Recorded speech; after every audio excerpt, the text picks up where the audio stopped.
Picture this, a packed arena, national TV, and a camera that refuses to leave two faces. Doncic has the rebound, up ahead, great pass, and LeBron scores! One that's turning 41, one that just showed up leaner and meaner. The offseason storyline writes itself. Defense, size, shooting, and a little bit of chaos. The Los Angeles Lakers didn't just tweak around the edges. They tore and stitched. Doncic will put up a three, hits one right there, a triple, and Luka's got a quick set. Marcus Smart, former DPOY and professional floor general / irritant.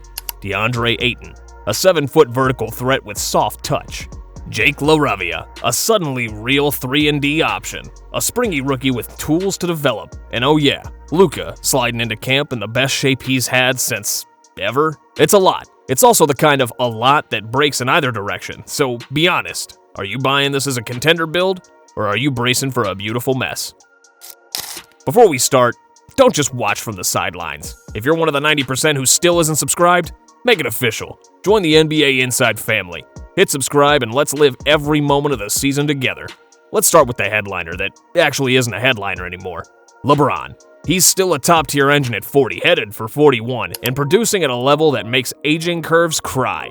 The numbers keep saying we're fine, but the margins whisper, manage me. Transition defense used to be automatic. Now it needs a beat. The takeovers are still happening. They're just shorter.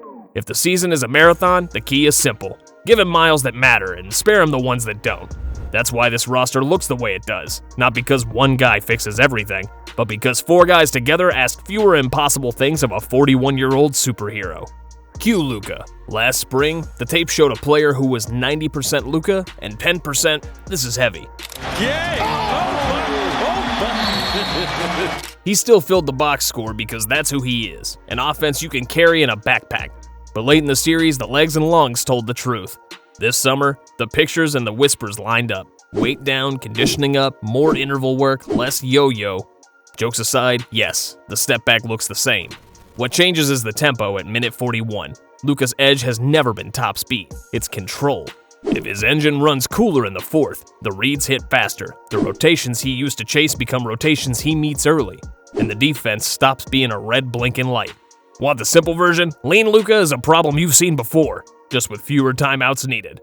Now, about the fits. Marcus Smart isn't here to cosplay 2022 every night. He's here to erase a category the Lakers lacked. Point of attack resistance you can trust in a playoff series. The film from the last 2 years was honest. He missed time, the 3-ball went on vacation, and the efficiency dipped. Then he popped on a short stint where the shot came back and the aggression followed. Baseline, into a cutting Smart, acrobatic. Small sample? Yup, but the job in LA simplifies. On offense, stand in the clean air that LeBron / Luka create. Cut on the 45, hit swing threes and run second side actions when the first side gets crowded. On defense, take the headache assignment. Talk, tilt the floor, and be the adult when the game gets sticky. You know that clip where he barks a coverage and 2 teammates point like, yep, that? Expect a lot of that. Deandre Ayton is the litmus test. The tools are not theoretical. 7-1, big frame, real lift, soft hands, believable touch to 15 feet, and the kind of lob radius that makes guards grin. The question has never been can he, it's will he every night. If he screens with force, runs with intent, and treats every roll like a runaway, the offense becomes a drumbeat. Luka or LeBron up top, Ayton diving, weak side taggers caught between help and prey. The short roll decisions don't need to be Jokic level. Hit the corner, keep the dribble alive, finish through contact. Defensively, it's principles over heroics. Drop when the matchup calls for it. Show and recover when stretched. End possessions with 2 hands on the ball. Also, offensive rebounding has to be a habit, not a mood. The best version of Ayton turns missed shots into free points and turns soft switches into free dunks. That version exists. This market won't let him forget it. Jake LaRavia is the non-flashy piece that editors love because the footage is clean. Spot up, relocate, fire. Don't over-dribble, defend on a string. Keep your feet and your hands active, and punish help that arrives late. Last season's uptick from deep wasn't an accident. The ubiquitous LaRavia punching it home. Oh, he said it with his chest. It came from better shot diet and more decisive feet. Next to LeBron and Luka, he'll live in wide open land like it's a gated community. If the percentage holds, that's a rotation lock and a highlight package full of corner threes and chest taps to the passer. The rookie, long, bouncy, slashing, brings something this group needed at the margins. Juice on dead possessions. Run, cut, crash, defend. If the jumper comes, great. If not, run the floor, screen like you mean it, and make coaches trust your minutes because the energy is unavoidable. Not every young player needs a green light. Many need a green lane. Let's talk structure, because this is where the editing gets fun and the basketball gets real. Expect a heavy diet of empty corner ball screens to isolate the strong side and remove the low man. Luka and Ayton on the left slot, LeBron spaced weak side, LaRavia in the corner. What does the defense give up? If they tag the roll, it's a corner three. If they stay home, it's a pocket pass and a dunk. Here's Austin Reeves on a beeline to the bucket. If they switch, Luka hunts the matchup like he has since he was 19. Add Smart to that mix, and you get ghost screens, re-screens, and quick hit and Spain actions that force two defenders to talk perfectly or die quickly. The Lakers have lived in late shot clock make a play for years. This version can generate earlier advantages and live off them.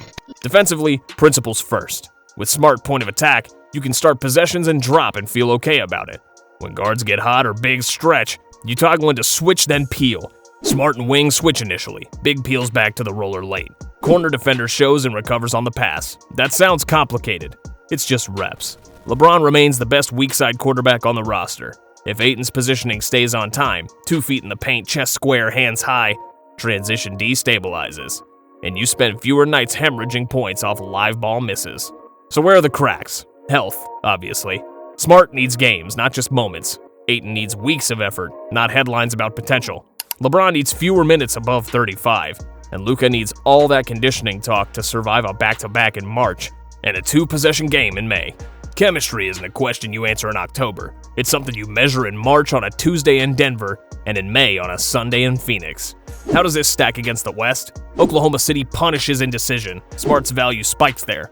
Denver's best counter has always been make your big defend space.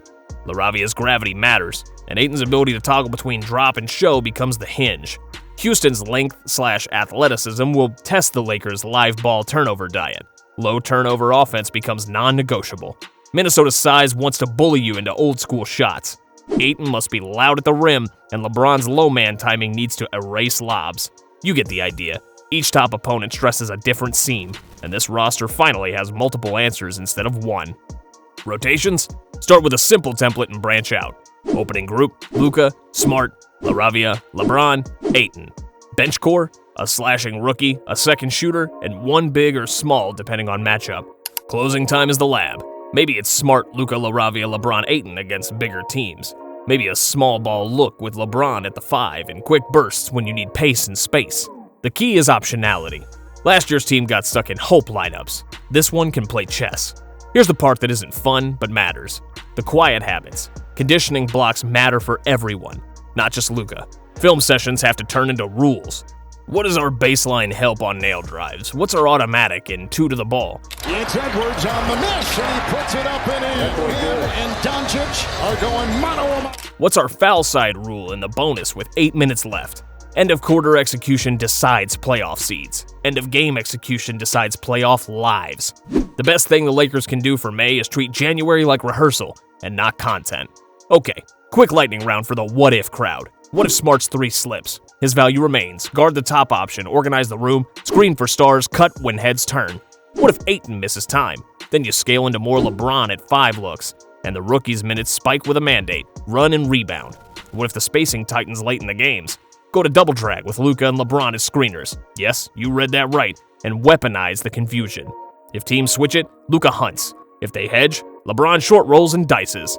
If they stay, Ayton walks to the rim like it's a moving sidewalk. Do the Lakers have a margin for error? Not a big one. This isn't a super team. It's a carefully tuned machine. But the top end is real. A LeBron who doesn't have to spend the winter playing center. A Luka who doesn't need to toggle between heliocentric and exhausted. A Smart who turns the other guy's best guard into a math problem. An Ayton who treats every roll like a promise. And a wing shooter who doesn't blink.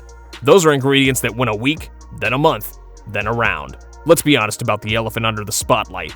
Any team with a 41-year-old cornerstone is playing against time as much as it's playing opponents. That's why this build matters. It asks LeBron to be great in bursts, not in bulk. It asks Luka to be great late, not gasping. It asks role players to specialize, not improvise. And it asks coaches to choose identity over vibes. Track the early checkpoints, defensive rating with Smart on, pick and roll efficiency with Luka / Ayton, corner 3 percentage for LaRavia, LeBron's average fourth quarter minutes. If those trend right, the win curve follows. So what are we really saying? That the Lakers replaced wishful thinking with workable answers. That they traded if for when in a few key spots. That they found ways to make life easier for the two players who define them. It's not a guarantee, it's a blueprint. But when was the last time this team entered a season with multiple schemes that made sense and a star tandem whose responsibilities finally complement rather than collide? Here's your gut check. Are they good enough to matter? Or is this another fascinating lab project that melts in May? If Luka's conditioning holds, if Smart's voice carries through the noise, if Ayton's motor hums instead of sputters, and if LeBron's minutes are a scalpel instead of a sledgehammer, then yes, the answer leans toward they matter. They might not finish with the West's best record. They don't need to. They need to be whole when the schedule turns into a knife fight. Where do you slot them today? Top 4 in the West or just outside looking in? Which version of Ayton shows up? Every night worker or occasional headline? Does Smart's body hold for 65 games? Does LaRavia's clip stick above 40% when the lights heat up? And most of all, does Luka's new engine look the same in Game 76 as it did in Game 6? If those answers land on the right side, you won't need a hype reel. You'll have one.